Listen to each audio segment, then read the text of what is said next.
আসসালামু আলাইকুম, শুভ সকাল। অ্যাপারেল ম্যানুফ্যাকচারিং 4-এর 9 নম্বর লেকচারে সবাইকে স্বাগতম। আমরা আগের দিনও অপারেশন ব্রেকডাউন পড়তেছিলাম এবং আজকে হচ্ছে আমরা 4টা টপিক দেখব। মেশিন লেআউট দেখার পরে লাইন ফিডিং রিপোর্ট সম্পর্কে জানবো। তারপরে হচ্ছে ফুল লাইন ক্যাপাসিটি স্টাডি, ক্যাপাসিটি কীভাবে আমরা বিল্ড করি এবং ক্যাপাসিটি কীভাবে মেনটেন করি, এখানে অবস্ট্যাকল কী আসে, যে অবস্ট্যাকলটা হচ্ছে বটলনেক এটা।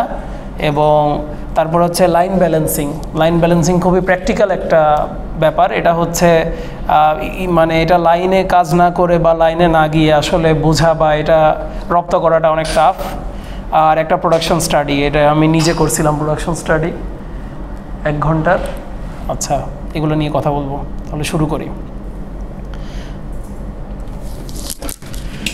এর আগের দিন আপনাদেরকে বডি স্যুট দেখাইছিলাম, যেটা হচ্ছে একটা নর্মাল, এইটার নিচে যেটা আছে আর্জেন্টিনার জার্সি, ওইটা আলাদা একটা ডামিতে প্লেস করলে মনে হয় ভালো হতো।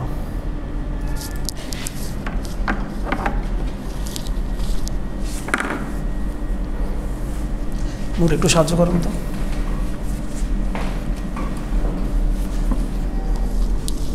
এই ডামিটা একটু সামনে নিয়ে আসুন, এই দিক থেকে। হ্যাঁ,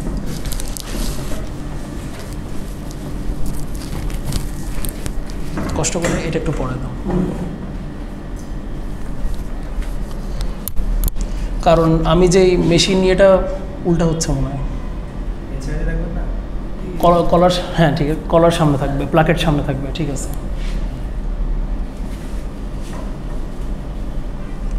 আচ্ছা ঠিক আছে, ধন্যবাদ।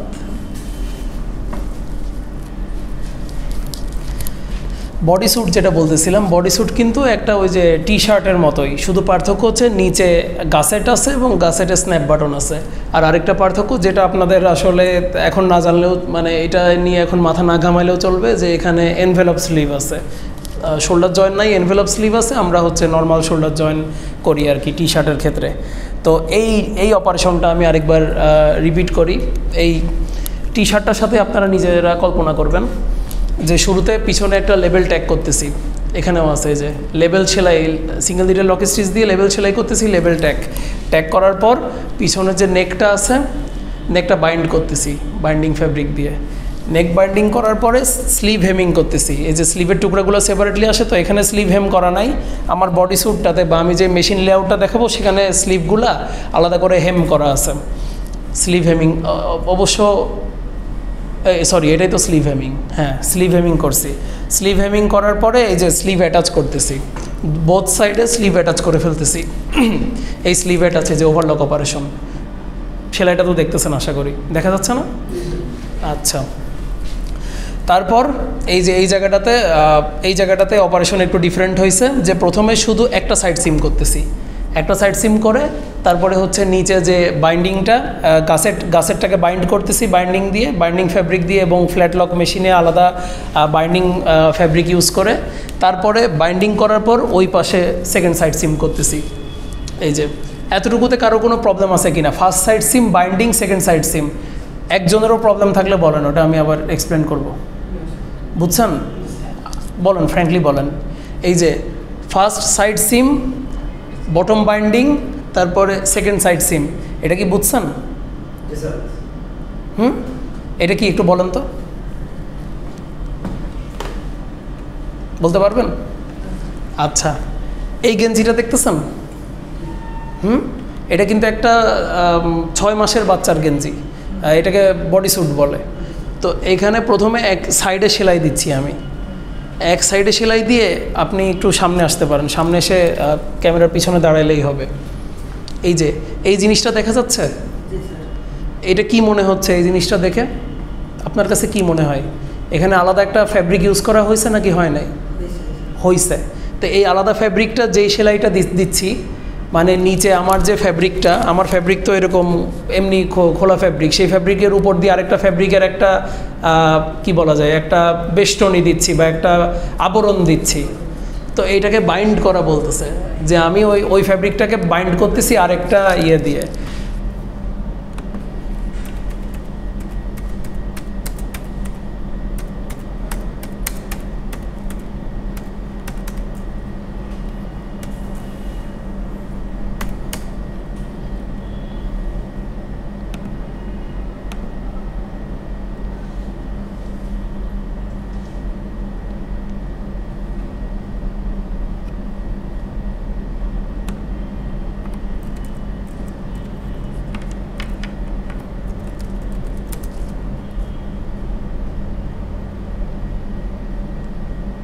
এটাই হচ্ছে সমস্যা, যে একদম প্র্যাকটিক্যাল কোনো জিনিসপত্র ইন্টারনেটে অত অ্যাভেলেবেল পাওয়া যায় না। এই যে একটা পাইছি, এই জিনিসটা দেখা যাচ্ছে না স্ক্রিনে, এইটা হচ্ছে বাইন্ডিং ফ্যাব্রিক। এই বাইন্ডিং ফ্যাব্রিকটা দিয়ে এইখানে নিচে যে নীল বেষ্টনীটা দেখা যাচ্ছে, এটার উপরে ঠিক ওই সেম সিস্টেমে আলাদা একটা কাপড়ের আবরণ দিয়ে সেলাই হয়ে গেছে, এবং ওইটা সেলাই হয়েছে কোন মেশিনে বাকিরা বলেন তো? হ্যাঁ দেখান এখানে কোন মেশিনে। এই রুমেই ক্লাস করেন আপনারা সব সময়, শুধু নূর দেখাইলো আগে, আর নূর দেখানোর আগে কেউ বলতে পারতেছিল না। ওই মেশিনে আলাদা একটা ফোল্ডার লাগানো হয়, এবং সেই মেশিনে হচ্ছে বাইন্ডিং ফ্যাব্রিক দিয়ে এই যে বাইন্ডিংটা করা হয়। তাহলে এখানে কি হয়েছে, শুরুতে এক পাশ সেলাই করতেছি, তারপরে নিচে বাইন্ডিং করতেছি, তারপরে কি করতেছি, এক সাইড সেলাই করতেছি, তারপর বাইন্ডিং করতেছি, তারপর সেকেন্ড সাইড সিম মানে কি, এই পাশ সেলাই করতেছি। তাহলে আমরা বলেন কি কি করতেছি, এই হাতা যোগ করার পর কি করতেছি? হ্যাঁ ঠিক আছে, এতটুকু বুঝলে হবে, ওইটা বাইন্ডিং। আচ্ছা, না আমি কি একটু নার্ভাস করে ফেলছি আপনাকে? আচ্ছা ঠিক আছে, মানে আনইজি ফিল করলে বলবেন। আচ্ছা, সেকেন্ড সাইড সিম হলো, সেকেন্ড সাইড সিম যখন হয়ে গেছে, সেকেন্ড সাইড সিম হওয়ার পরে যেহেতু আমার ওভারলক সেলাই হয়ে গেছে সাইডে, তখন এই ওভারলকের শেষ মাথায় এসে একটা ট্যাগ দিতে হয়। হ্যাঁ এগুলো বাংলা, এগুলো সব বাংলা জিনিস, তো এগুলো টাকা নাই। হ্যাঁ বারট্যাক ইউজ করে ওই যাতে সেলাইটা খুব শক্ত হয়।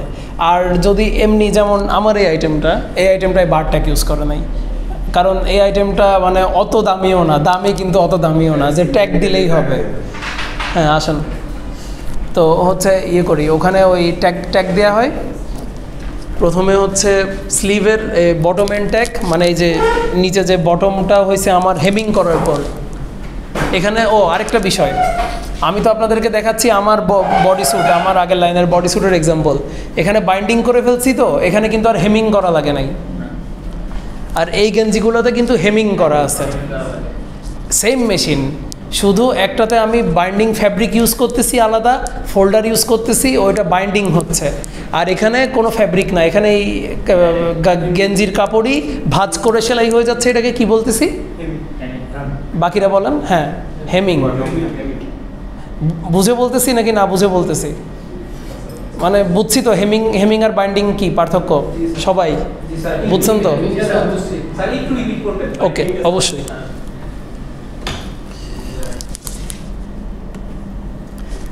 এইটা হচ্ছে বাইন্ডিং ফ্যাব্রিক, এটা একটা আলাদা ফ্যাব্রিক, যে ফ্যাব্রিকটা আপনার নর্মাল এই যে গেঞ্জির ফ্যাব্রিক থেকেই এটা থান কাপড় আসে, সেই থান কাপড় বাইন্ডিং কাটার একটা মেশিন আছে, সেই মেশিনে দিয়ে এইভাবে ছোট ছোট করে বাইন্ডিং কাটারে এরকম বাইন্ডিং ফ্যাব্রিক তৈরি করে। আর বাইন্ডিং ফ্যাব্রিক তৈরি করার পর এই ফ্যাব্রিকটা আমরা কি ইউজ করতেছি, ওই যে ফ্ল্যাট লক মেশিনে আলাদা ফোল্ডার ইউজ করে ওখানে আমরা সেট করতেছি। সেট করার পর এই যে ফোল্ডার দিয়ে জিনিসটা যায়, গিয়ে কোন জায়গায় অ্যাটাচ হয়ে দেখাচ্ছি।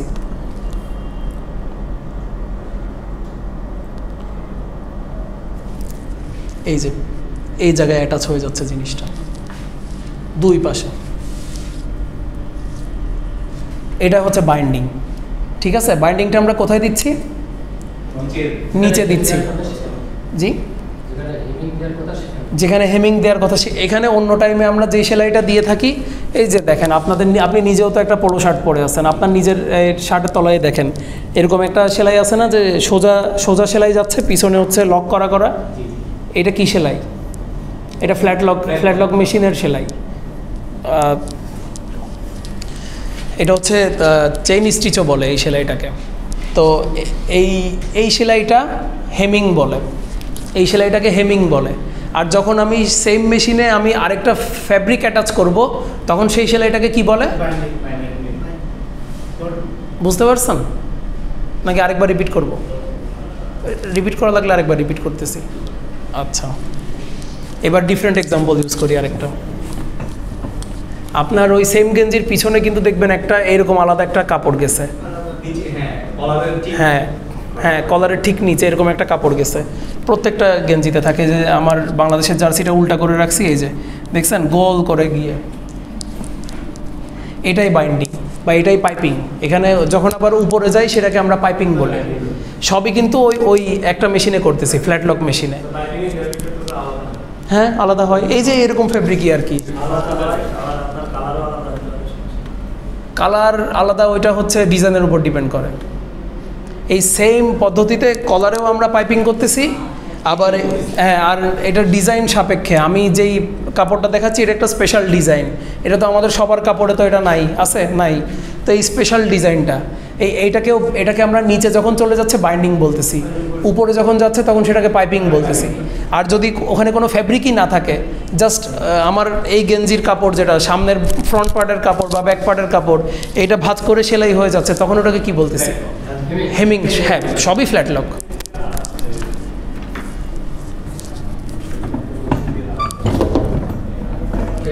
আলাদাভাবে লাগাইলে সেটা বাইন্ডিং, আর বডি থাকলে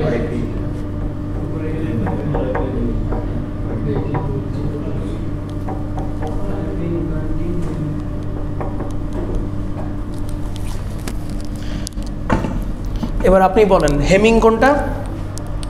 হেমিং হচ্ছে স্যার নিচে। হ্যাঁ শুধু আচ্ছা আচ্ছা, এটা স্লিভও হইতে পারে, বটমও হইতে পারে। ওকে, হেমিং সেলাইটা কি? ফ্ল্যাট লক মেশিনে করতেছি, কিন্তু জিনিসটা কি? হেমিং কি এক্সপ্লেন করেন? বডি ফেব্রিকটা বডি ফেব্রিকটা ভাঁজা দিকে সেলাই করা। স্যার আমি আমার এই টি-শার্টটা আছে, এই টি-শার্টের এই ফেব্রিকটাই ভাঁজ করে আবার সেলাই দিচ্ছি। আর আপনার এটা আলাদা একটা মানে ফেব্রিকটাকে যখন আমি ভাঁজ করে সেলাই করব, হ্যাঁ, সেটাকে বলতে হেমিং। তানভীর আর সাইফুল যেটা বললো যে ফ্যাব্রিক ভাঁজ করে যে সেলাইটা দিয়ে দিচ্ছি, ওইটা হচ্ছে হেমিং।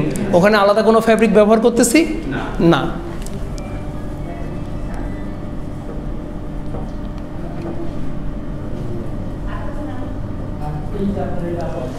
এবার হচ্ছে পাইপিং, পাইপিং, আর নিচেরটা হচ্ছে ওই বাইন্ডিং। বাইন্ডিং। হ্যাঁ, এই যে বাইন্ডিং। তাহলে পাইপিং আর বাইন্ডিং এর পার্থক্য কি? পাইপিং হচ্ছে উপরের এক্সট্রা ফেব্রিক্স, পার্টিকুলারলি গলায় নেক নেক নেক পাইপিং বলে, আবার নেক বাইন্ডিংও বলে। ওয়ালাইকুম আসসালাম। ও হ্যাঁ, আচ্ছা আসেন আপনারা। হ্যাঁ আপনারা বলবেন, বলেন। সামনে এসে একটু পজ করি রেকর্ডটা। রিজিউম হয়েছে না? আচ্ছা, তাহলে পাইপিংটা মূলত মানে বাইন্ডিংও বলা হয়, গলায় নেক বাইন্ডিংও শুনবেন। তো মূলত পাইপিংটা আবার বটমেও পাইপিং বলা হয়, কিন্তু স্পেসিফিকলি হচ্ছে আমরা প্রেফার করি আর কি এই শব্দটা। পাইপিংটা গলায় বলা হয় নেক পাইপিং, আর বটমে হচ্ছে বটম বাইন্ডিং বলা হয়। নাম উল্লেখ করেছে এই কারণে যে ওয়ার্কাররা তো আপনার বাইন্ডিং করে, আর পাইপিং নামে পরিচিত, এজন্য এটা বলছি। ওই জন্য পাইপিং বলে। যেমন এইটার, হ্যাঁ, এটার আরেকটা ইফেক্টিভ উদাহরণ আছে হচ্ছে চাপটাক, চাপট্যাক বা চাপ সেলাই বলে। যে সিঙ্গেল নিডেলে চাপ সেলাই হয়, ওই জন্য যে ছোট সেলাইটা ওইটা ওরা চাপট্যাক বলে। কিন্তু ওইটা আমরা ডিফারেন্ট জায়গায় ডিফারেন্ট নাম ইউজ করি, যে sleeve tack, sleeve end tack, bottom end tack, ওরা চাপট্যাক বলে। আবার এই পাইপিংয়ের লাস্টেও কিন্তু এই সেলাইটা থাকে, এটা হচ্ছে অপারেশন ব্রেকডাউন অনুযায়ী থাকে। এ তো বাংলাদেশে তৈরি, লোকাল মার্কেটের জন্য এখানে কোনো না, এখানে ট্যাগ মনে হয় না, নাই। এগুলোই ট্যাগ দেওয়া লস, কারণ এটা বিক্রি হবে বাংলাদেশে, এটা হচ্ছে ওয়ার্ল্ড কাপ 23 সিজনের জন্য। হ্যাঁ হ্যাঁ হ্যাঁ, এটা তো হোজিয়ারি গার্মেন্টসের, ওইটাই হোজিয়ারি গার্মেন্টসে তৈরি হয়েছে, কোনো এক্সপোর্ট ওরিয়েন্টেড গার্মেন্টসও না। এই জিনিসটা নিয়ে কোনো কনফিউশন আছে আর? আচ্ছা, যত এরকম প্র্যাকটিক্যাল কোশ্চেন থাকবে, যে কয়বার বুঝবেন না করবেন কোশ্চেন। আচ্ছা, অপারেশন ব্রেকডাউনে ছিলাম। তারপরে সব ট্যাগগুলো যখন দিয়ে দিলাম, যে বটমেও দিয়ে দিলাম আবার স্লিভেও দিয়ে দিলাম। আনফর্চুনেটলি এখানে যে দুইটা সেম মডেল আছে, দুইটার একটাতেও কোনো ট্যাগ সেলাই নাই। তো এগুলো দিয়ে ফেলার পর তারপরে হচ্ছে এই গার্মেন্টসের রিকোয়ারমেন্ট অনুযায়ী একবার হচ্ছে জাস্ট গাসেটে একটা প্রেস দেয়, গাসেট আয়রনিং করে, এই যে গাসেট আয়রন করে, তারপরে হচ্ছে গাসেট আয়রন করার পর স্ন্যাপ বাটন অ্যাটাচ করে। স্ন্যাপ বাটনেও দুইটা অংশ আছে, একটা হচ্ছে স্টাড, একটা হচ্ছে সকেট। সকেট হচ্ছে কোটর, আর স্টাড হচ্ছে যেটাতে কোটরে হচ্ছে এটা বসে, স্টাড বসে আর কি, বোতামটাই। তারপর এই যে মিস্টার তানভীররা তারা হচ্ছে করবে, প্রোডাকশনকে প্যারা দেওয়ার জন্য একবার চেক করবে, আর তারপরে চেক করার পর ফুল গার্মেন্ট প্রেসিং হবে। মানে তানভীর তো বলবো না, তানভীরের সৈনিক আর কি, তানভীরের দল, সৈন্য দল ঝামেলা করার জন্য করবে, যুদ্ধ ঘোষণা করবে প্রোডাকশনের বিরুদ্ধে। আর আই হচ্ছে সাইড থেকে দেখে তারপর প্রোডাকশনকে সিম্প্যাথি দেয়। এত লেট কেন আসেন? আচ্ছা, তাইলে এই অপারেশন ব্রেকডাউনটা যে আমরা দেখলাম, এবার ইন্ডাস্ট্রিতে যে ধরে নিচ্ছি সেখানে 33টা মেশিন আছে, আর 7জন অপারেটর বা 7জন হেল্পার বা আয়রন টেবিল আছে, তো তাদেরকে আমি কিভাবে সেট করব? এখানে পারফেক্ট হয়েছে, আপনারা 2 কলমে বসছেন, এই যে একদম নিচ থেকে।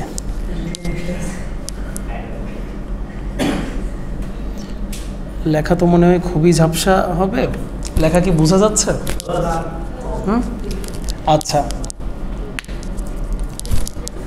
ইন্ডাস্ট্রিতে এইখানে হচ্ছে মাঝখানে এটাকে ট্রাউ বলে, TRO, মানে এটা অ্যাকচুয়াল ভাষা হচ্ছে TROUGH। ট্রাউ মানে মনে হয় খাল বা গর্ত, এরকম কিছু বোঝায়, আমি বানান ভুল লিখতে পারি। তো এখানে মানে মাঝখানে মূলত WIP থাকে। WIP তো বুঝি আমরা নাকি? হ্যাঁ, ওয়ার্ক ইন প্রসেস ইনপুট যেটা।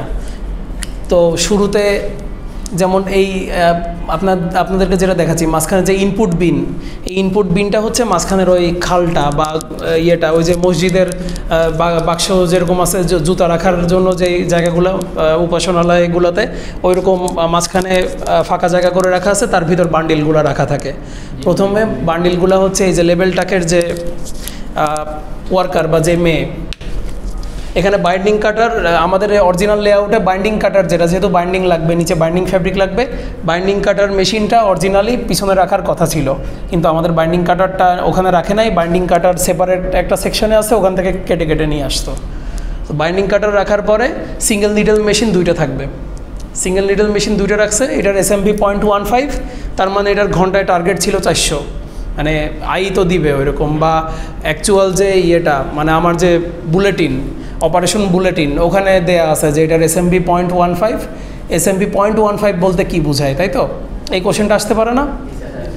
SMV 0.15 মানে কি? এবার 0.15কে যদি আপনি 60 দিয়ে গুণ করেন, তাহলে সেকেন্ডে মান পাবেন, তাহলে আপনার হচ্ছে ওই সেলাই করার মান সময় হচ্ছে অত সেকেন্ড। আমি এটা করে দেখাচ্ছি, 0.15 গুণ 60, 9 সেকেন্ড। তার মানে একটা লেভেল, এই যে কলারে যে সেলাই দিবে, ওইটার কলারের লেভেল আছে, এই যে একটা লেভেল যে সেলাই দিবে, ওই সেলাই দেওয়ার টাইম হচ্ছে 9 সেকেন্ড। ওই 18 সেকেন্ডে 2টা দিতে হবে। Standard minute value. SMVর ক্লাসটা আপনি এমনি পান নাই? এই যে SMV যে করছিলাম, ডিসকাস করছিলাম, SMVর ক্লাসটা পান নাই আপনি? SMV কিন্তু খুবই গুরুত্বপূর্ণ একটা জিনিস। SMV হচ্ছে স্ট্যান্ডার্ড মিনিট ভ্যালু। একটা নির্দিষ্ট কাজ করতে যতটুকু সময় লাগে, আমার যতটুকু স্ট্যান্ডার্ড টাইম ধরা হয়, সেটা হচ্ছে SMV। যেমন লেবেল ট্যাগ করতে, লেবেল যুক্ত করতে, ওইটা আমার গড়ে 9 সেকেন্ড লাগে। আমি এইটা বের করারও একটা সুন্দর পদ্ধতি আছে, যে বেসিক টাইম, যে আমি যদি শোভনের বের করি, শোভনকে দিয়ে আমি SMV বের করার চেষ্টা করি, শোভন লেবেল অ্যাটাচ করে 7 সেকেন্ডে, 7 সেকেন্ড না, শোভন লেভেল অ্যাটাচ করে 8 সেকেন্ডে, ওইটা তার বেসিক টাইম। ওই বেসিক টাইমের সাথে আমি 10% অ্যালাউন্স দিব। 10% অ্যালাউন্স দিলে ওইটা হয়ে যাবে 8-এর সাথে ধরেন আরও 0.8 যুক্ত হবে, 8.8, তো ওইটা তাহলে 9 ধরে ফেললাম। এটাই হচ্ছে ওই শোভনের ওই কাজ করার যে অ্যাকচুয়াল বেসিক টাইম, যেটা আর কি সাইকেল টাইম। ওই সাইকেল টাইমকে আমি 5টা সাইকেল টাইম নিয়ে 5 দিয়ে ভাগ দিব।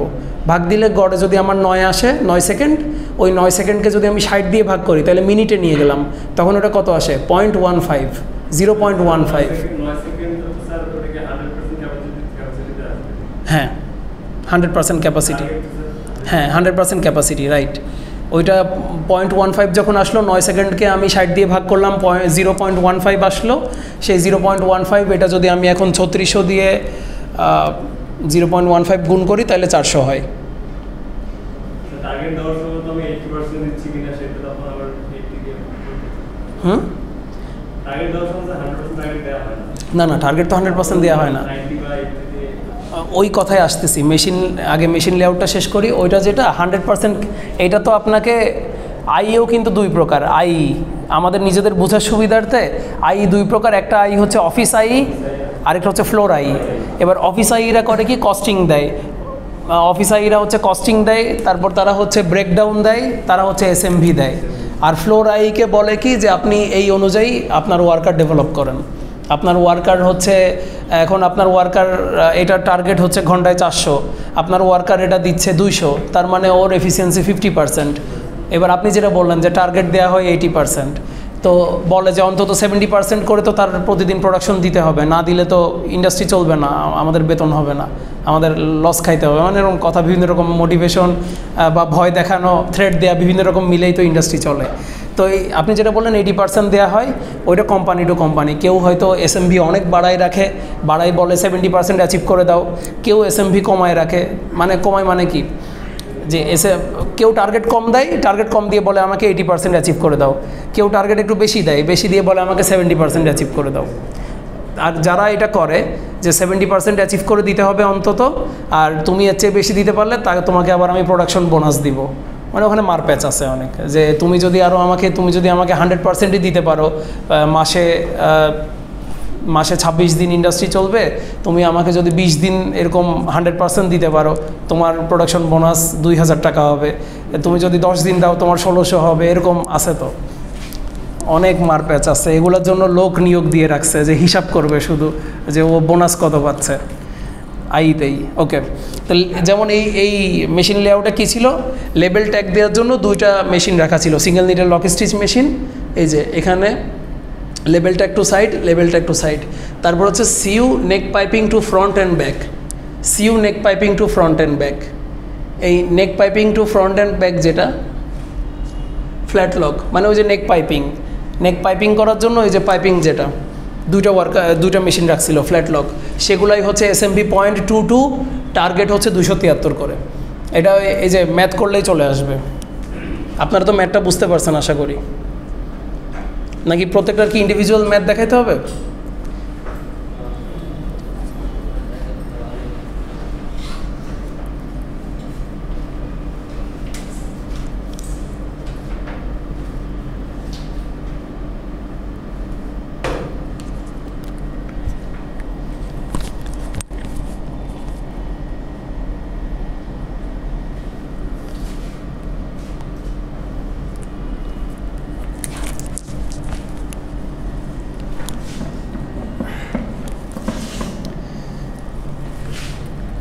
ধরেন এই যে নেক পাইপিং একটা দেখাইলে বাকিগুলো আপনারা নিজেরাই ওই সেম ফর্মুলাতে করবেন। এইটার SMV বলা আছে 0.22, SMV স্ট্যান্ডার্ড মিনিট ভ্যালু। এইটা মিনিটে বলা আছে 0.22 মিনিট লাগে এই অপারেশনটা করতে। তাহলে সেকেন্ডে কত হবে এটা আমাকে বলেন। এটাকে 60 দিয়ে গুণ দেন। কেউ একজন মোবাইল বের করেন, মোবাইল তো সবারই আছে। ক্যালকুলেটারে ঢুকে 0.22 কে 60 দিয়ে গুণ দেন। 13.2। এই 13.2 এটা তাহলে আমি কিসে নিলাম? এটা মিনিটে ছিল, এখন আমি কিসে? হ্যাঁ 13.2 এটা আমি সেকেন্ডে নিলাম, সেকেন্ডে নিলাম। সেকেন্ডে নেওয়ার পর এবার হচ্ছে 3600কে 13.2 দিয়ে ভাগ দেন। 3600 ভাগ 13.2,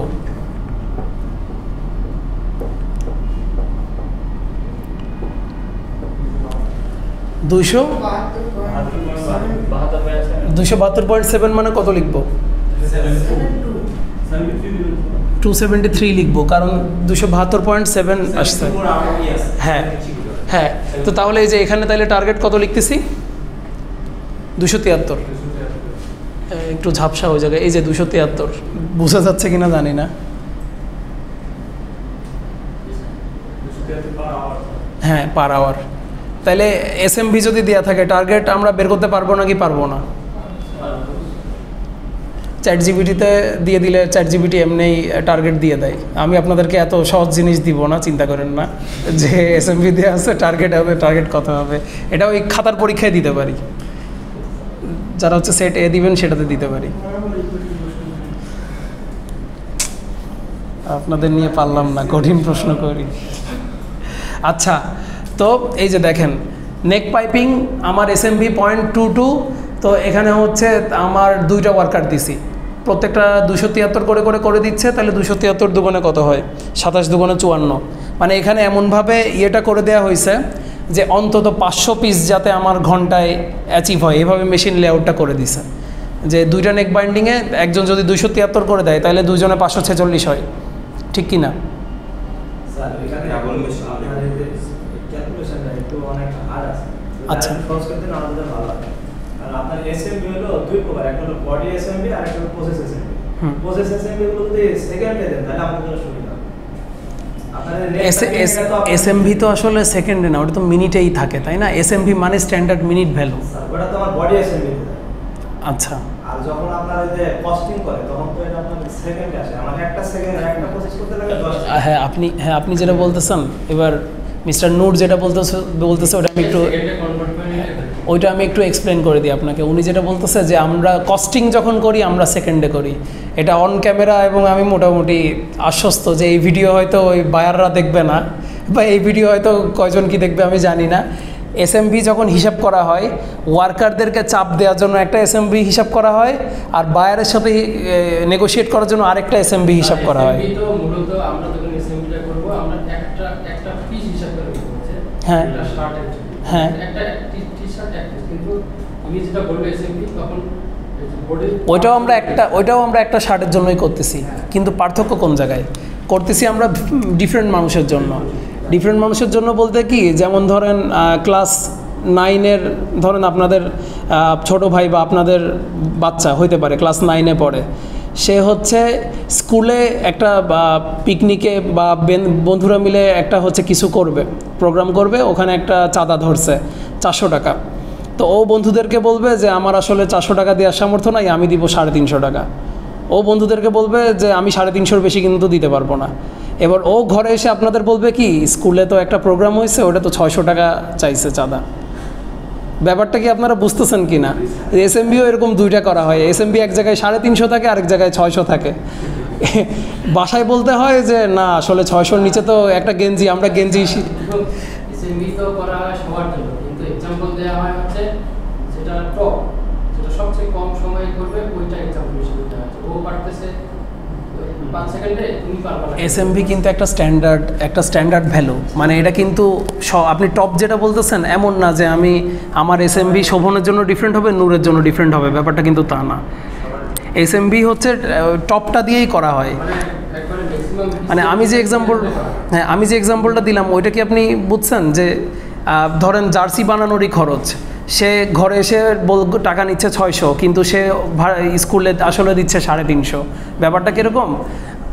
CM কস্ট অফ মেকিংয়ের হিসাব যখন আসে, আপনি যে বললেন না কস্টিংয়ের হিসাব, এই কস্ট অফ মেকিং এটা হচ্ছে মার্চেন্ডাইজার কস্ট অফ মেকিংটা নেয়, এবং সে এটা আইর থেকে হেল্প নিয়ে নেয়, বা প্রোডাকশনের লোকজনদের সাথে হেল্প নিয়ে যে আমার পার আওয়ার আমার ক্যাপাসিটি কত, আমার ইন্ডাস্ট্রিতে প্রোডাকশন হচ্ছে কত, এখানে আমার রিসোর্স আমার হচ্ছে এনার্জি কতটুকু, ইউটিলিটি কতটুকু খরচ হচ্ছে, মেশিনের ডিপ্রিসিয়েশন কস্ট আছে, আমার ওয়ার্কারের ভাড়া ওয়েজ আছে, বেতন আছে, সুপারভাইজার বা আদার যে পার্সোনালগুলো তাদের ওয়েজ আছে, এইসব হিসাব করে কস্ট অফ মেকিং একটা ইন্ডিভিজুয়াল গার্মেন্টে কত পড়ে। তো ওখানে ওই নূর যেটা বললো যে ওখানে সেকেন্ডে হিসাব করা হয়, তো ওইটাও এক ধরনের চোখে ধুলা দেওয়ার জন্য করা হয়, বুঝছেন? এটাও কিন্তু সেকেন্ডেই হিসাব, কিন্তু এখানে আপনাকে আর মিনিটে নিয়ে গিয়ে দেখাচ্ছে না। তাইলে আমরা যদি ডিপ থিঙ্ক করি আমরা ধরে ফেলবো জিনিসটা। আমরাও হয়তো আমাদের ওয়ার্কারদের চাপ দিচ্ছি না বুঝে না, এটাই বিজনেস না, যে একটা জিনিস আমি 10 টাকায় কিনে 15 টাকায় বেচবো, এটাই তো বিজনেস না। হয়তো আমি 10 টাকায় কিনে 10 টাকায় বেচলে আর এটা তো চ্যারিটি টাইপের হয়ে গেল। তাও এটা আপনি চ্যারিটি করতেছেন, ও তো মানবে না যে চ্যারিটি করতেছেন, ও তো ভাববে আমি তো টাকা দিচ্ছি। যাই হোক, আমরা অনেক দূরে চলে আসতেছি, এই ব্যাপারটা সেমই। সেকেন্ডে হিসাব করেন বা মিনিটে হিসাব করেন, শুধু 60-60-এর পার্থক্য, 60 দিয়ে গুণ ভাগের পার্থক্য। সেকেন্ডকে 60 দিয়ে ভাগ করলে মিনিটে যায়, মিনিটকে 60 দিয়ে গুণ করলে সেকেন্ডে আসে। সেকেন্ডকে 60 দিয়ে ভাগ করলে মিনিটে যায়, মিনিটকে 60 দিয়ে গুণ করলে সেকেন্ডে আসে। এটা তো ক্লিয়ার? আচ্ছা, হ্যাঁ 3600 হ্যাঁ পার সেকেন্ড, হ্যাঁ। এটার কি মানে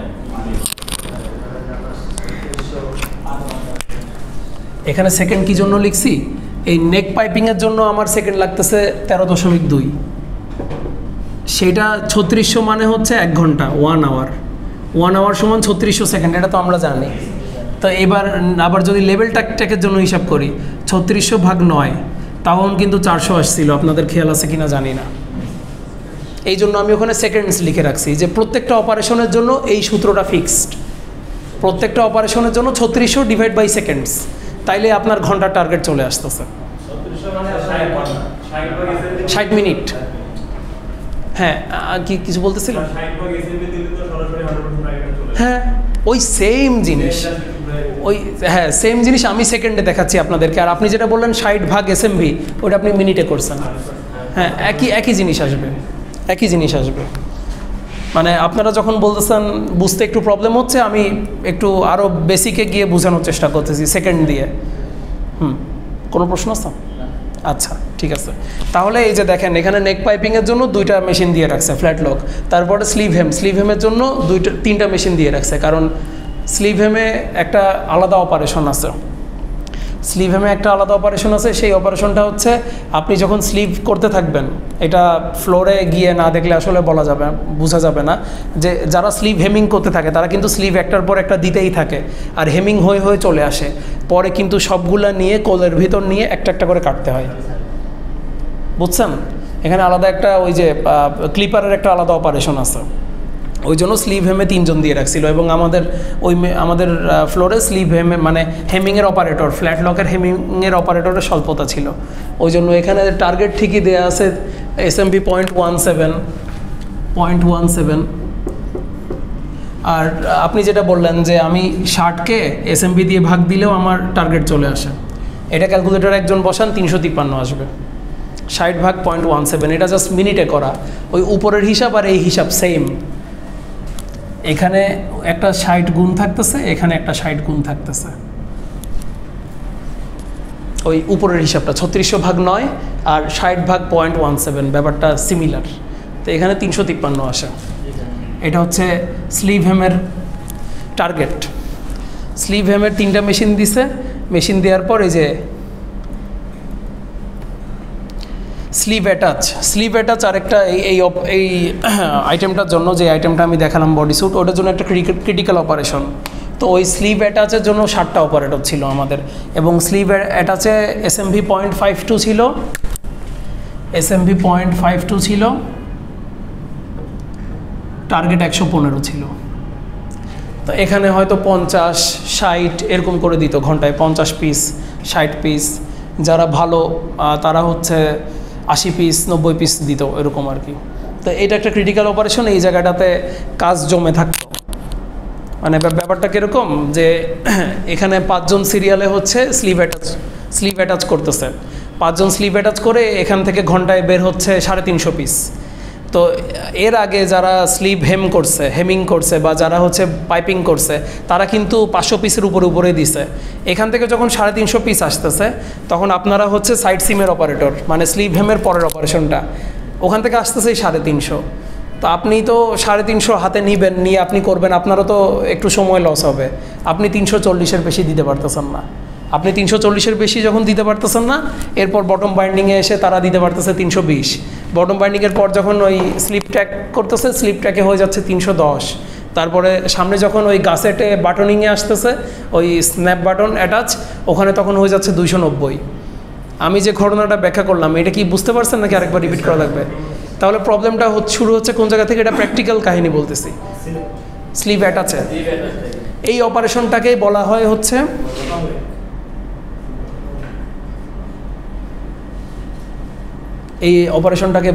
বটলনেক।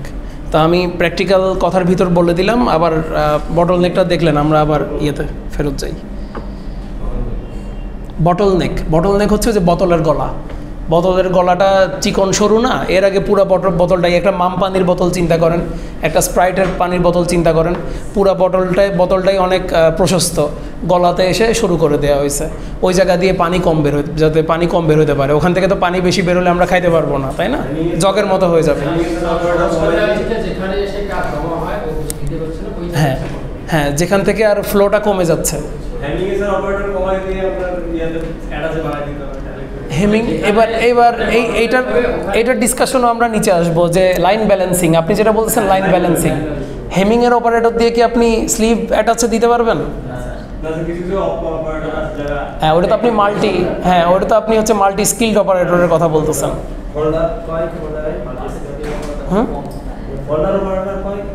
হ্যাঁ হ্যাঁ, আচ্ছা হ্যাঁ, ওইটার বিভিন্ন নাম আছে, ওই টপিকে যাচ্ছি।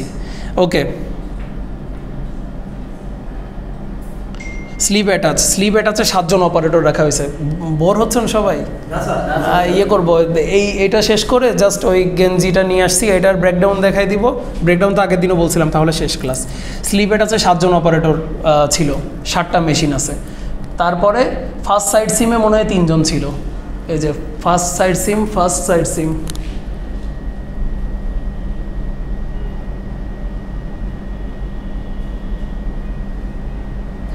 সিমে 2 জন ছিল। এই পেজটা অনেক বড়, তো মানে আমি 2 ধাপে এটা ইয়ে করছি। ফার্স্ট সাইড সিম শুধু 2 জন। তারপরে এই সেকেন্ড পেজে চলে গেছি। ফার্স্ট সাইড সিম শেষ, এবার বটম পাইপিং করতেছে। বটম পাইপিং 3 জন করতেছে। বটম পাইপিং SMV 0.21, টার্গেট হচ্ছে 286। আর সাইড সিমে টার্গেট অনেক, যেহেতু সাইড সিম শুধু এক পাশ করতেছে, 2 পাশ না। সাইড সিম হচ্ছে SMV 0.24, টার্গেট হচ্ছে 250। 2 জন মিলে 500, মানে আমি তো 500 টার্গেট রেডি করছি, 2 জন মিলে 500 দিচ্ছে। আর সাইড সিমেরও একটা চুরি আছে, সেই চুরিটা আমি বলতেছি। চুরি না, মানে এটা নিজের স্ট্র্যাটেজি খাটানো আর কি, নিজের ব্রেইন খাটানো। সেকেন্ড সাইড সিমে 3 জন দিছি। এবং তাদের SMV যেহেতু একটা সাইড সিম হয়ে গেছে, আবার ওখানে বটম বাইন্ডিং হয়েছে, ওই ফার্স্ট সাইড সিম আর সেকেন্ড সাইড সিম সমান হবে না। সেকেন্ড সাইড সিমে একটু সময় বেশি লাগবে, 0.26। ওদের আগে হয়তো 250, এখানে হয়তো 231, 231। 3 জন সেকেন্ড সাইড সিম, ঠিক আছে। এবার এখানে আমি চালাকিটা বলি, আশা করি যারা অলরেডি বা লাইনে কাজ করেন তারা এটা অলরেডি হয়তো জানেন, যে এখানে এবং আপনারা যেহেতু অ্যাপারেল 4 পড়তেছেন, এর মার্চেন্ডাইজিং এগুলাই আপনাদের কাজ, এবং আমাদের ইন্ডাস্ট্রির জবও এগুলাই আর কি। 3 জন সেকেন্ড সাইড সিমের জন্য আছে, 2 জন ফার্স্ট সাইড সিমের জন্য আছে। আমার আইটেম একই, তো এই 2 জনের কাছে যখন কাপড় জমে যাবে, তখন ওখানে তানভীর এখান থেকে বডি পার্ট নিয়ে সে ফার্স্ট সাইড সিম করা শুরু করবে।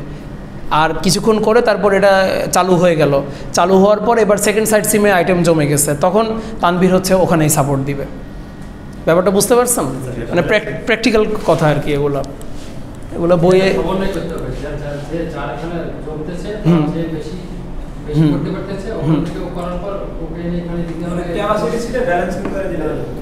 হ্যাঁ, ওই তো।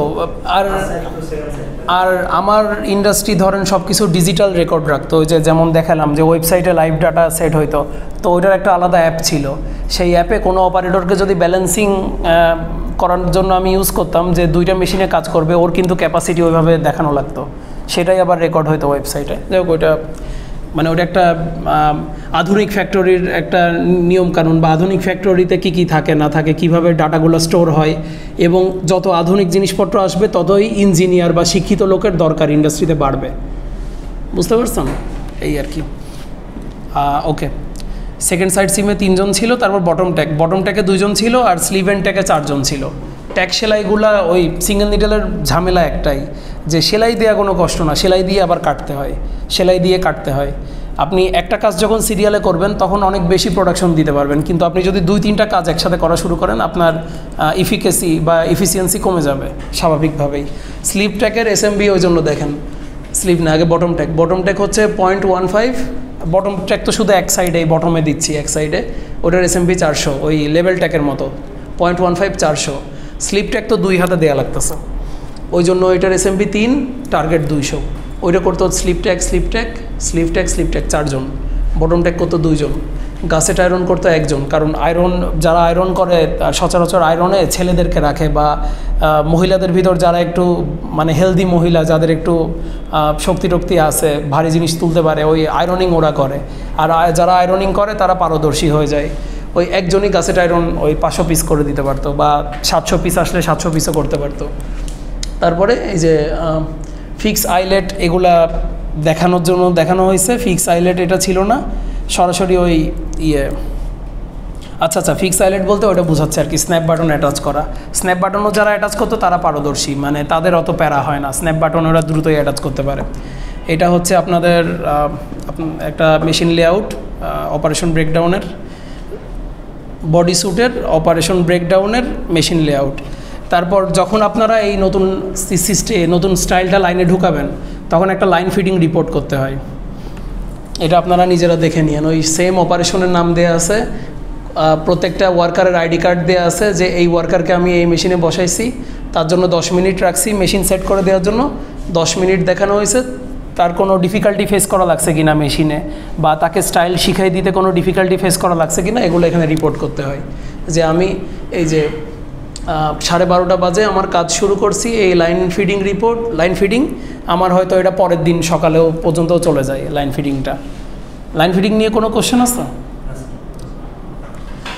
ফুল লাইন ক্যাপাসিটি, এই যে এটা হচ্ছে একটা স্বাভাবিক দিনের ক্যাপাসিটি, যেদিন সব আমার ফিট ওয়ার্কার বা যাদেরকে আমি ডেভেলপ করছি তারা সবাই যেদিন সার্ভিস দিছে, এই যেটা বললাম যে 500 পিস করে টার্গেট দেওয়া ছিল, তো ওইভাবে আমার গড় পড়তা। আচ্ছা এখানে দেখেন, এখানে আমার তাহলে লাইনের ক্যাপাসিটি কত আসছে একজন বলেন? লাইনের ক্যাপাসিটি কত আসছে? 520। কী জন্য 543 না কেন? স্লিভ অ্যান্ড ট্যাগ 520-এ মানে থেমে গেছে, তো আমি যদি 543 করি স্লিভ অ্যান্ড ট্যাগ থেকে 520ই যাবে। ওকে, তাই 520 ঠিক আছে।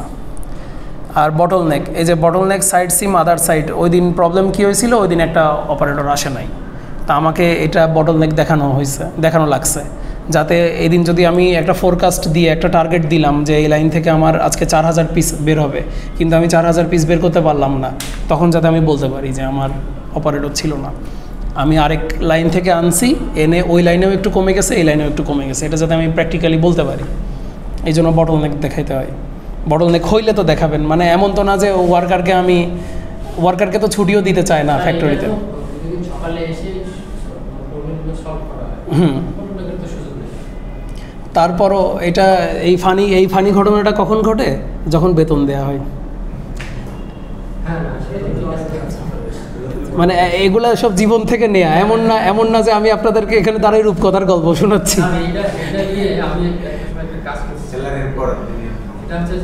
স্যালারি বা ঈদের বেতন বোনাস দেওয়ার পরে সেটা রিসার্চে এটা ঘটনাটা এরকম হচ্ছে স্যার, যে যেদিন স্যালারি দেয় তার 2 দিন 3 দিন মানে 2 দিন পরের দিন, বিশেষ করে পরের দিনে মানে ওয়ার্কার কম আসে। কেন কম আসে এটা নিয়ে আমরা কয়েকজন ওই যে প্রতিটা ওয়ার্কারের কাছে মানে আমরা ওই স্যাম্পলিং করছি।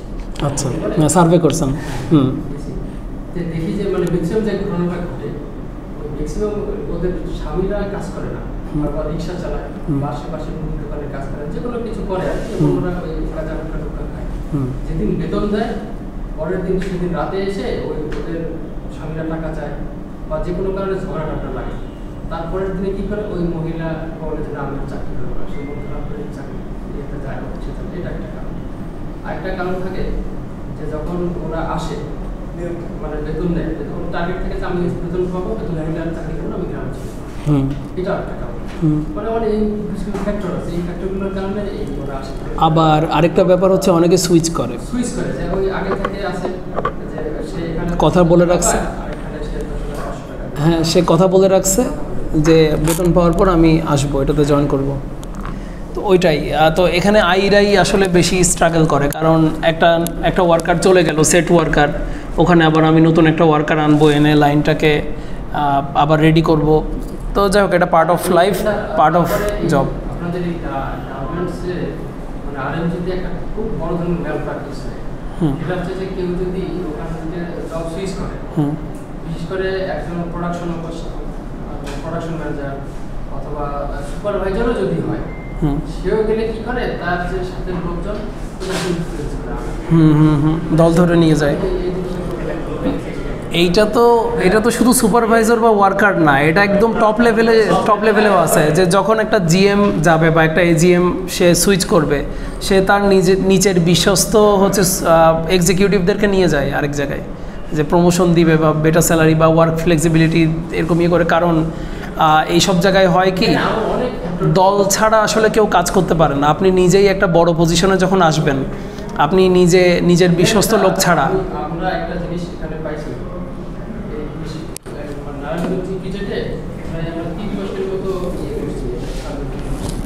দেখি যে ওখানে ম্যাক্সিমাম ম্যানেজমেন্ট লেভেলে আপনার শ্রীলঙ্কা ইন্ডিয়ান কি করে অফিসিয়ালি এদের যে স্যালারি দেওয়া হয়, স্যালারি যেটা দেয় তার চেয়ে আবার ওরা কি করে আলাদাভাবে এক্সট্রা টাকা দেয়। স্যালারি যেটা দেয় মানে কম টাকাটা দেখা হচ্ছে অফিসিয়ালি, ওইটা ছাড়া আবার এক্সট্রা ভাবে টাকা বেতন দেয়, বেশি বেতন দেয়। এটা কেন দেওয়া হয়, যে নিচে যারা আছে, একজন সিইও সে থাকে হচ্ছে শ্রীলঙ্কা, তার নিচের যে ডিরেক্টর বা সে আবার একটু মানে সে যে বেতন পায়, সে বাঙালি থাকে, সে বেতন কম পায়। কিন্তু বৈষম্যটা বেশি হয়ে যায়, একে দিকে হচ্ছে 1 লাখ টাকা, ওকে দিতে 5 লাখ টাকা, তাহলে বেতন ডিসক্রিমিনেশনটা অনেক বেশি থাকে। এটা গ্যাপটা যাতে না ধরা পড়ে, এই জন্যই এটা প্লাস ট্যাক্স ইস্যু থাকে, যে যাতে ট্যাক্স কম দেওয়া লাগে। ওইটা হচ্ছে বোনাস আকারে দিলে, বা আমি যে ওর বাসা ভাড়া দিচ্ছি বা ওর আমি গাড়ির তেলের খরচ দিচ্ছি গিফট আকারে। এমন জিনিস দেখছি স্যার, দুজন আপনার ডিপার্টমেন্টে, আই ডিপার্টমেন্টে আর হচ্ছে সুইং ডিপার্টমেন্টে, বা অথবা আইতে দুজন যদি থাকে, আই প্ল্যানিং এবং আই অপারেশন, এই দুজনে তো একই সেম পোস্ট, আপনার অফিসের ওয়েন লেভেলে সেম লেভেল, কিন্তু ওখানে একজন শ্রীলঙ্কার এবং একজন বাংলাদেশি। দেখবেন যে আমি শ্রীলঙ্কাকে দিচ্ছে হচ্ছে 10 লাখ টাকা, আর বাংলাদেশকে দিচ্ছে 5 লাখ টাকা। এটা অনেক বড় একটা, তো কি করে তখন ওরা অফিসের দুজনকে 5 লাখ দেয়, অন্যজনের হয়তো ছেলের স্কুলের খরচ দিচ্ছে, ওইরকম আর কি। হ্যাঁ, এখন ওইসব জায়গাতেও বৈষম্য বিরোধী আন্দোলন গড়ে তুলতে হবে। হ্যাঁ, ওইটাই। আচ্ছা, আর ইন্ডিয়ান রাখা ছাড়াও আশা করি ফ্যাক্টরি চালানো যাবে, এমন না। কারণ মানুষ কিন্তু একজনের সান্নিধ্যে থেকে শিখে নিতে পারে ম্যানেজমেন্ট স্টাইল, কাজের টেকনিক, সব কিছুই। আচ্ছা, লাইন ব্যালেন্সিংয়ে একটা সহজ একটা সূত্র বলে দিই, সহজ একটা থিওরি, যে আপনারা নিজেরা যারা লাইনে কাজ করেন আপনারা ভালো জানেন অলরেডি, যে সিঙ্গেল নিডেল লক স্টিচের অপারেটরকে আমি সিঙ্গেল নিডেলের অন্য যে কোনো অপারেশনে মোটামুটি 90% অন্য যে কোনো অপারেশনেই বসাতে পারবো। যে হচ্ছে লেভেল ট্যাগ করতে পারতেছে, সে কিন্তু স্লিভ এন্ড ট্যাগও করতে পারবে, সে কিন্তু বটম এন্ড ট্যাগও করতে পারবে, সে কিন্তু ওভারলক এন্ড ট্যাগ, যেটা আনফর্চুনেটলি এখানে এনটেক নাই। এই যে ধরেন ওভারলক এনটেক, এই সেলাইগুলো সে করতে পারবে, যে সিঙ্গেল নিডেলের অপারেটর। যে হচ্ছে ওভারলকের অপারেটর, সে হচ্ছে এই রিপ অ্যাটাচ হোক আর এই স্লিভ অ্যাটাচ হোক, বা এই সাইড সিম হোক। যদিও সাইড সিম হচ্ছে সোজা সেলাই, আর স্লিভ অ্যাটাচ হচ্ছে একটা গোল সেলাই, আবার এখানে রিপ অ্যাটাচও গোল সেলাই। তো ওখানে কিছু জিনিস কনসিডার করতে হয়, বা তাদেরকে একটু প্র্যাকটিস করতে দিতে হয়। এই জন্য মাঝে মাঝে ক্রস ট্রেনিং, আপনারা ফ্যাক্টরিতে যারা আপনারা আছেন অনেকে হয়তো ক্রস ট্রেনিং করান, যে যাতে ওই মাল্টি স্কিল করে তোলা যায় আর কি অপারেটরকে। আর ফ্ল্যাটলক হচ্ছে ওই যে নেক বাইন্ডিং বা নেক পাইপিং বলেন, বটম বাইন্ডিং বলেন, হেমিং বলেন, এইগুলোর ভিতরে আপনি ইন্টারচেঞ্জ করতে পারবেন। যে অন্য স্টাইলে আমার এই স্টাইলে আজকে ফ্ল্যাটলকের অপারেটর আসে নাই, হেমিংয়ের অপারেটর আসে নাই, আমি এখানকার বাইন্ডিংয়ের অপারেটর নিয়ে এখানে সাপোর্ট দিয়ে এলাম কিছুক্ষণ। এটাই ব্যালেন্সিং। আর প্রোডাকশন স্টাডিটা বলে তারপরে আমি একটু অপারেশন ব্রেকডাউন হালকা করে বলবো। প্রোডাকশন স্টাডিটা হচ্ছে যখন একটা ফাঁকিবাজি ধরা পড়ে, বা একজনকে কড়া করে ধরতে হবে আপনার, মানে আপনাকে লেজিট থাকতে হবে আপনার দিক থেকে। কমপ্লায়েন্স বেসড ফ্যাক্টরিতে এটা ইনশিওর করা হয়, মেনটেন করা হয়। লিড সার্টিফাইড বলেন বা গড সার্টিফাইড বলেন, 1 ঘন্টা দাঁড়াই থেকে পিস বাই পিস গুনে গুনে অপারেশন করতে হয়, এবং তার প্রত্যেকটা পিসে কতক্ষণ অপারেশন হয়েছে। এই যে এটা হচ্ছে একটা ওই ফ্রন্ট প্লাকেট বাইন্ডিং হচ্ছে ওই একটা বাইন্ডিং অপারেশন, এটা একটা স্লিপ স্যুটের এই জায়গায় একটা ছোট গোল সেলাই ওই কলার এরিয়াটাতে, এই যে প্লাকেট বাইন্ডিং, প্লাকেট সে বাইন্ড করতেছে ফ্ল্যাট লক মেশিনে। তো এইটার অপারেশনটা আমি করছিলাম লিপি, এ হচ্ছে লিপি চাকমা। লিপি চাকমা ওর হচ্ছে দুপুর 1টা থেকে দুপুর 2টা পর্যন্ত। গত আজকে কি 8/23, এটা হচ্ছে 13/7-এর কাজ, 13/7-এর কাজ কাটার্স জ্যাকেটের। তো তার একটা 18 সেকেন্ড লাগছে, একটা 17 সেকেন্ড, একটা 16 সেকেন্ড, একটা 17, 18, 16, কিছু 15 লাগছে, কিছু 15 লাগছে। তার আবার ববিন চেঞ্জ করছিল, 180 সেকেন্ড লাগছিল। তার নিজের রিপেয়ার করছে 6টা আইটেম, একটা 14 সেকেন্ড, 10 সেকেন্ড, 10 সেকেন্ড, 20 সেকেন্ড, এটা মনে হয় 5 সেকেন্ড, একটা 20 সেকেন্ড। বাইন্ডিং চেঞ্জ করছে একবার 30 সেকেন্ড, একবার 20 সেকেন্ড। সে কিন্তু পানি টানি খায় নাই, সে কাজই করছে পুরো 1 ঘন্টা, তারে অন্য কোনো অ্যালাউন্স দেওয়া হয় নাই। তো এটা হচ্ছে প্রোডাকশন স্টাডি যে এটা যে আপনি বললেন আমাদের কাছে অনেক চিঠিপত্র আসতো যে এই গার্মেন্টসে যারা রোল লেভেল শুধু ওয়ার্কার যারা এদেরকে মানে ইয়ে করা, নির্যাতন করা, গালিগালাজ করা, এই ধরনের অনেক অভিযোগ আসছে। তো আমাদের যে এই সার্ভেগুলোর মধ্যে এইটা একটা কেন এদেরকে ইয়ে করে এত গালিগালাজ করে, তখন আমরা চিন্তা করলাম যে এদেরকে কেন গালিগালাজ করে, তাহলে আমাদেরকে ইয়েতে থাকতে হবে। তো আমরা বেশ কয়েকদিন ওই ফ্লোরে ছিলাম, ওখানে যখন আপনাদের এই যে ওয়ার্ক স্টাডি, আগে তো ওই ওয়ার্ক স্টাডি বুঝি, এখন তো বুঝতেছি আইটাই ওয়ার্ক স্টাডি, ওয়ার্ক স্টাডি যখন আমরা সার্ভে করছি তখন কিন্তু আমি কিছু জানি না, কিছু কিছু কারণ অথবা ওয়ার্ক স্টাডি তখন একটা জিনিস মোশন স্টাডি দেখি যে যখন ওরা এই ওয়ার্ক স্টাডি করে ওয়ার্কাররা এত হারামি তখন দেখা যায় একজন আইও অফিসার আসতেছে কাছে আসলেই কাজ করে। এই জন্য আমার মোবাইলের গ্যালারি আমি সহ আমার অন্যান্য ইয়েদেরও এটা কলিগরাই শিখাইছে না, এই জন্য আমাদের গ্যালারিতে ভিডিও দ্বারা ভর্তি থাকতো। ভিডিওটা কীরকম যে একটু সরে গেলাম, সরে গিয়ে আমি নূরকে করব, নূরের ভিডিও করব। আমি হচ্ছে এই যে এই সাইডে ওভারলক যে মেশিনটা আছে এইটার কাছাকাছি আছি, এখান থেকে আমি ফোন জুম করে নূরের জাস্ট 2টা পিস 3টা পিস বা 2-3 মিনিট ভিডিও করলাম, ভিডিও করে তারপর দেখাইতাম যে তুমি তো 2 মিনিটে 5 পিস করে ফেলছো। হ্যাঁ, এখন আবার 1 মিনিটে 1 পিস কেমনে হয়, 2 মিনিটে তখন 5 পিস হয়েছে, এখন 2 মিনিটে 2 পিস হচ্ছে। তো ওগুলো করা যায়। সবই বিভিন্ন রোগ আছে, কোভিড আছে, কোভিডের জন্য মডার্নাও ভ্যাকসিন বের করছে, অ্যাস্ট্রাজেনিকাও ভ্যাকসিন বের করছে, বাংলাদেশে গ্লোব বায়োটেকও ভ্যাকসিন নিয়ে কাজ শুরু করছে। তো রোগ আছে, রোগের ভ্যাকসিনও আছে। আচ্ছা, এবার যে জিনিসটা পার্সোনালি রিকোয়েস্ট করছিলেন মিস্টার শওকত সহারও অনেকে, এটা এই জন্য আপনাদের সময় চেয়ে নিচ্ছি, দুঃখিত। এটার ব্রেকডাউনটা একটু সরাসরি সামনে দেখাই দিই, আপনাদের নামাজে একটু দেরি হয়ে যেতে পারে। সব দেখা যাচ্ছে না? আচ্ছা, প্রথম অপারেশন হিট সিল, এখানে লেবেল নাই, লোকাল মার্কেটের জন্য তৈরি করছে, যে বাংলাদেশের মানুষরাই বলবে যে এটা চায়নার প্রোডাক্ট, কারণ বাংলাদেশে তৈরি হয়েছে বললে তো কেউ দামও দিতে চাবে না। এটা তো মাগনা আসছে, ক্রেতারা বলবে আরে বাংলাদেশে তৈরি হয়েছে 100 টাকায় দিয়ে দেন। এই যে ফ্যাব্রিকের দাম আছে, সেলাইয়ের দাম আছে, এটা তো ওরা বুঝবে না। তো যাই হোক, লোকাল মার্কেট এই জন্য হিট সিল করছে। হিট সিল করার পর ফ্রন্ট পার্ট আর ব্যাক পার্ট ম্যাচ করবে মোশনের জন্য, যাতে পরের জনের শোল্ডার জয়েন্টটা সুবিধা হয়, সে মিলাই রেখে দিবে।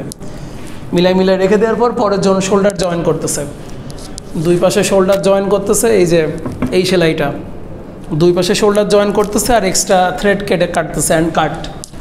তারপর হচ্ছে নেক রিব অ্যাটাচ করতেছে, আগে নেক রিব অ্যাটাচ করছে। এই জায়গায় ওই নূরের সাথে আমার একটু হয়েছিল, বা নূর মনে হয় পরে বুঝতে পারছেন না, নাকি আপনি যেটা বলছিলেন অপারেশন আগে পরে বলছিলেন আর কি।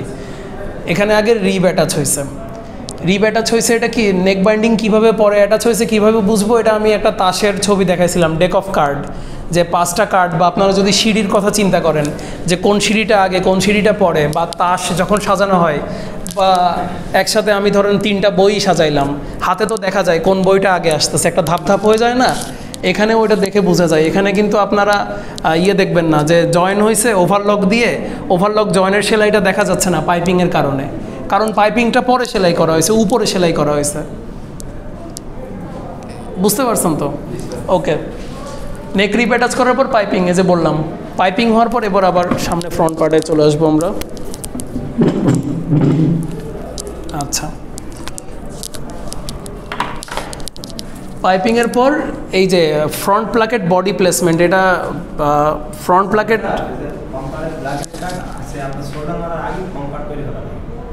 কোনটা করার আগে? পাইপিং ও হ্যাঁ হ্যাঁ হ্যাঁ, এই যে এখানে একটা কথা আছে, এই জিনিসটা আগে মানে এইটা ইন্ডিপেন্ডেন্ট, কিছু জিনিস হচ্ছে নির্ভর করে, কিছু জিনিস নির্ভর করে না। যেমন আপনি হচ্ছে আজকে ছাতা নিয়ে বের হবেন কি না, এটা নির্ভর করে আকাশের উপর দেখে, আকাশ দেখে আপনার নির্ভর করে যে আপনি ছাতা নিয়ে বের হবেন নাকি বের হবেন না। কিন্তু আজকে আপনি লাল শার্ট পরবেন নাকি সাদা শার্ট পরবেন, এটা তো আকাশ দেখার উপর নির্ভর করে না, এটা ইন্ডিপেন্ডেন্ট। এটা আপনার দুইটা শার্টই পরিষ্কার আছে, আপনি সাদা শার্ট বা লাল শার্ট যেটা ইচ্ছে সেটাই পরতে পারবেন। এখানে প্লাকেটের যেটা আপনি বললেন, কাজের সুবিধার্থে হয়তো প্লাকেট আগে করা হয়ে ফেলতে পারে, কিন্তু প্লাকেট অপারেশনটা এখানে আমি পরে কী জন্য বলছি, এখানে যদি আমি ওই কার্ডের ইয়েটা দেখি যে ওটা সেলাইটা ইয়ের পিছনে দেখা যাচ্ছে, পাইপিংটার সামনে এই প্লাকেটের সেলাই দেখা যাচ্ছে। তো প্লাকেটে উনি যেটা বলতেছে প্লেসমেন্টটা বা প্লাকেট অ্যাটাচটা, সেটা হয়তো আগে করে ফেলা যাইতে পারে, অনেকটাই হেমিংয়ের মতো। যে হেমিংটা কিন্তু আমি লাস্টে দেখাইছি, হেমিংটা অনেক শেষে দেখাইছি, যে স্লিভ হেমিং অনেক নিচে এসে দেখাইছি, কিন্তু স্লিভ হেমিংটাও ইন্ডিপেন্ডেন্ট, এটা আমি আগে করে ফেলতে পারবো, এটা আমার অপারেশন প্রসেসে কোনো কিছু যাবে আসবে না। তো ধরে নিচ্ছি প্লাকেট আগে করছি, এখানে পরে করা। আচ্ছা, আমি তো আর ইন্ডাস্ট্রি দেখি নাই, আমি ধরেন একটা কাপড় কিনছি, কিনে আমি সেলাই দেখে দেখেই এটা বানাইছি আর কি, অপারেশন ব্রেকডাউনটা। আচ্ছা, তাইলে প্লাকেট আগে প্লেসমেন্ট করতেছি, প্লেস করার পরে এই যে প্লাকেটটা অ্যাটাচ করতেছি, বডি সুইং যেটা বলতেছে, বডি সুইং অ্যাটাচের পর এটা হচ্ছে সিঙ্গেল নিডেল লক স্টিচ দিয়ে করা হয়েছে, কারণ এখানে একটা সেলাই আছে, এই যে একটা সেলাই আছে। লক স্টিচ দিয়ে করার পরে এখানে আমি ভুল করছি, বডি সুইং যেটা এটা হচ্ছে ওভারলক দিয়ে করা হয়েছে, আমি পরপর দুই জায়গায় সিঙ্গেল নিডেল বলে বলছি, যেটা আপার স্টিচ টপ স্টিচ ওইটা হচ্ছে সিঙ্গেল নিডেলে করা, এটা উল্টাইলে এখানে জাস্ট একটা সেলাই দেখতে পারবেন, কাছে আসলে জাস্ট একটা সেলাই। এইটা হচ্ছে টপ স্টিচ বলে, যে অনেকগুলো সেলাইয়ের উপর, যেমন ধরেন শোল্ডারের উপর মাঝে মাঝে আমরা টপ স্টিচ দিই, যেমন এইটাতেই টপ স্টিচ আছে, এই যে একটা সবুজ সুতা দেখতেছেন, এইটাকে টপ স্টিচ বলে, যে এটা দেখতে সুন্দর লাগার জন্য। যেমন পাইপিংটা আমার একটু ঘাড়ে একটা আলাদা কমফোর্ট দিবে, এই জন্য দিচ্ছি, আবার দেখতেও সুন্দর লাগবে, আমার একটা ওই শেপ আসবে, এটা যে পোলো শার্ট কলার রিটেইন করবে, কলারকে শক্ত করে একটা সাপোর্ট দিবে, এই জন্য আমি মানে এটার একটা ইঞ্জিনিয়ারিং একটা ব্যাখ্যাও আছে, যে এটা যাতে আমার শেপটা রিটেইন করে, একটা আকৃতি ধরে রাখে, এই জন্য আমি এখানে পাইপিং করতেছি। ঠিক সেম কারণেও আমি এখানে টপ স্টিচ করতেছি, ওটা দেখতে সুন্দর লাগে, ওটা সেলাইটাকে আলাদা সাপোর্ট দেয়, আমার গার্মেন্টের যে জিওমেট্রিটা, গার্মেন্টের যে ড্রেপিংটা, সেইটা যাতে ধরে থাকে, সেটা যাতে ফিক্স থাকে, এই জায়গায় যাতে আলাদা একটা উঠে থাকে জিনিসটা। বুঝতে পারছি ব্যাপারটা? ওকে,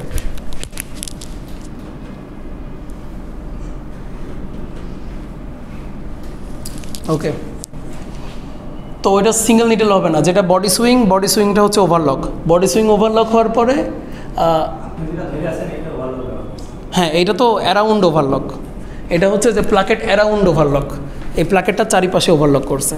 তার আগে এখানে একটা টপ স্টিচ আছে, এখানে টপ স্টিচ আছে প্লাকেটের উপর, আর তারপর প্লাকেট, এটাকে বলে অ্যারাউন্ড ওভারলক। ওই যে আমি যে প্রোডাকশন স্টাডি দেখাইলাম, ওইটাও একটা অ্যারাউন্ড ওভারলক ছিল, সরি ওটা একটা অ্যারাউন্ড ইয়ে ছিল, অ্যারাউন্ড পাইপিং ছিল।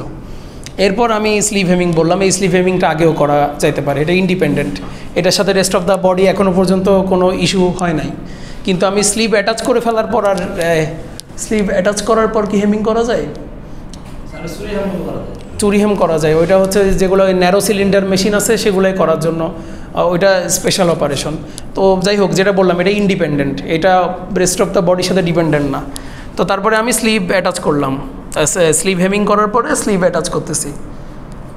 স্লিভ অ্যাটাচ করার আগে আবার আমি একটা হেল্পারকে রাখছি, যে সে হচ্ছে ম্যাচ করে দিবে বডির সাথে স্লিভগুলোকে, এটা ওয়ার্কারও ডিরেক্ট করতে পারে। তারপরে আমি সাইড সিম করতেছি, দুইটা সাইড সিম আমি একসাথে করতেছি, কোনো সমস্যা নেই। সাইড সিম একসাথে করার পর নিচে যে ইয়ে করতেছি, বটম হেমিং করে ফেলতেছি, বটমে সেলাইটা করে ফেলতেছি।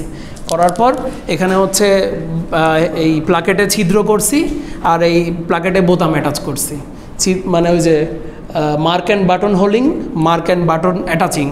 তারপরে বাটনিং মানে হচ্ছে বোতামটা মেরে দেয়া, বাটনিং করে দিছি। আর এখানে তারপরে নিচে মনে হয় কোয়ালিটি চেক টেক এগুলো লিখি নাই, লুজ থ্রেড কাটিং। এখানে হয়তো আয়রন করা লাগতে পারে, আয়রন তো করছে, প্যাকেজিং করছে, কোয়ালিটি চেক করছে, এই আর কি। এটা হলো লাইনের আর কি। তো তাহলে আজকে এতটুকু থাকলো।